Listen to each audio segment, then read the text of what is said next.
हर इंसान की आस्था है अपने इष्ट में। सबका इष्ट जरूर है। दो प्रकार के लोग हैं, एक आस्तिक है, एक नास्तिक है। नास्तिक लोग तो किसी चीज़ को मानता ही नहीं है, उसका कोई कर्म धर्म नहीं है।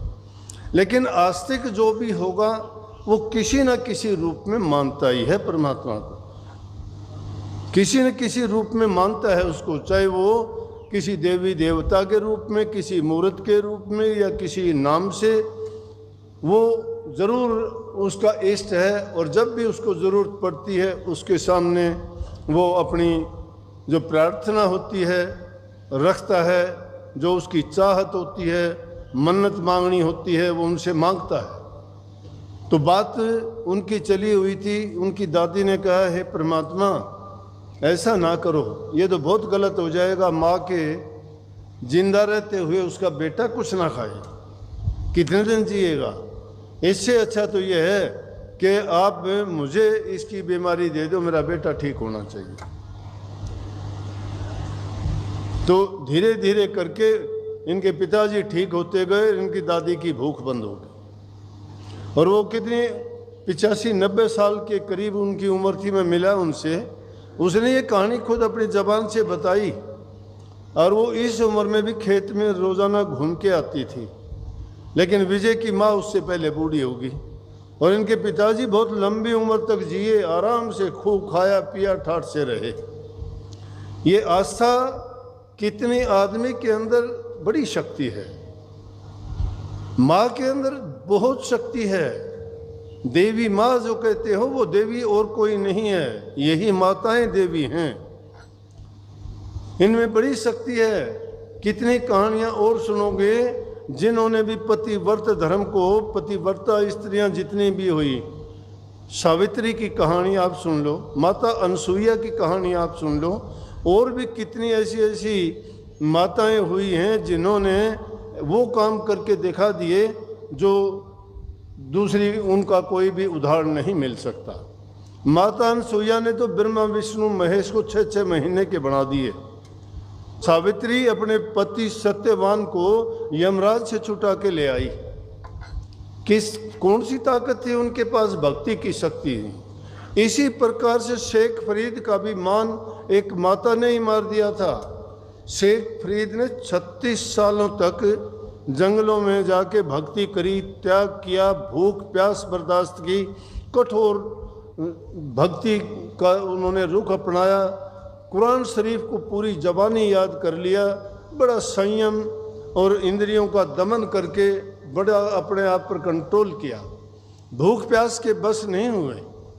और उस 36 वर्ष के बाद उनको एक शाम को पक्षियों से ये पता लग गया कि मेरे अंदर अद्भुत शक्ति आ गई है ये भक्ति करने से, ये त्याग करने से। तो उन्होंने क्या सोचा कि कुछ पक्षी आके, शाम का टाइम था, पक्षियों की आदत होती है, उनका कोई परमानेंट घर ठिकाना तो होता नहीं, जहाँ शाम हो जाती है वृक्षों में बैठ जाते हैं, किसी का दावा नहीं, सब प्रकार के पक्षी एक ही पेड़ पे बैठ जाते हैं। तो वहाँ आके पक्षी शाम के टाइम बैठे और बैठने के बाद में उन्होंने शोर मचाना शुरू कर दिया। आपस में दिन की बातें बात करते होंगे, उनकी भाषा कौन समझे। लेकिन बाबा फरीद समाधि में जब बैठे हुए थे तो उनको लगा कि ये तो विघ्न पैदा करते हैं, मेरे भक्ति के रास्ते में बाधा डालते हैं, परेशान करते हैं। तो उनको क्रोध आ गया, गुस्सा आया। गुस्सा जब आया, ये गुस्सा क्रोध जिसको कहते हैं, हम कहते नहीं करना चाहिए, नहीं करना चाहिए। संतों की भाषा है, संतों का उपदेश है कि उन ये 5 दुश्मनों में से सबसे मुख्य दुश्मन क्रोध है। तुम सारी उम्र भक्ति करो, लेकिन अगर क्रोध कर लिया तो सारी की सारी उस क्रोध के कारण सब बर्बाद करवा देगा, 1 सेकंड लगेगी। क्योंकि क्रोध आया नहीं, हम पाप कर्म करने पे तुल जाते हैं, और पाप कर्म कर लिया तो हमने सारा कराया मिट्टी में मिला दिया। लेकिन भक्ति में जो संतों ने भक्ति के सिद्धांत सुझाए, बताए और भक्ति का तरीका हमें दिया, उसमें कहीं भी उन्होंने ये नहीं कही। उन्होंने बिल्कुल सीधा सरल और बड़े दया और प्रेम का रास्ता सिखाया कि किसी पर क्रोध करना बहुत गलत है।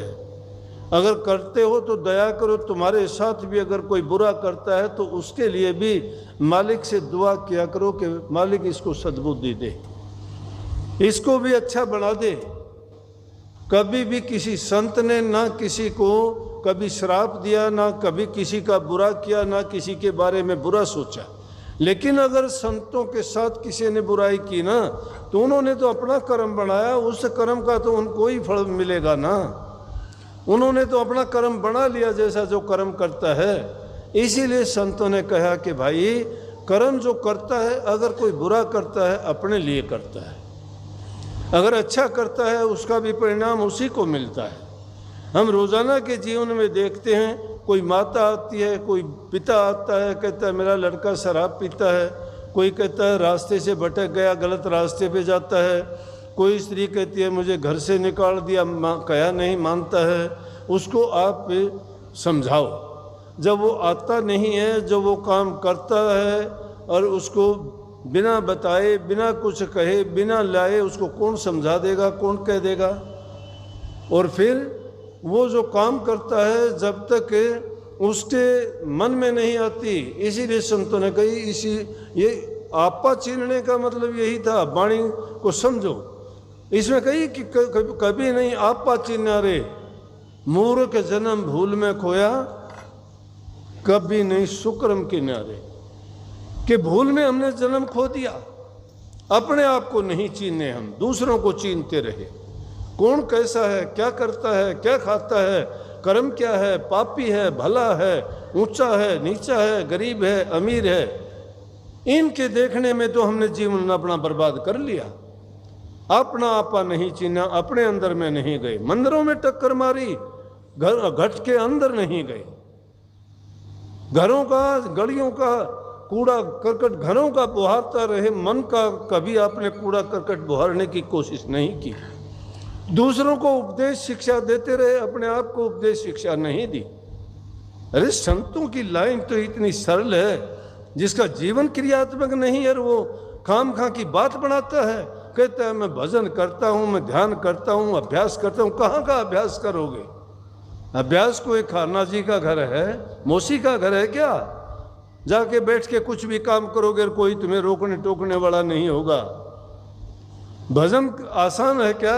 इतना सस्ता होता तो इसको तो कोई भी खरीद लेता, दुकानों पे नहीं मिलता। ये बनिए की हाट नहीं है, करनी करता है वो पाता।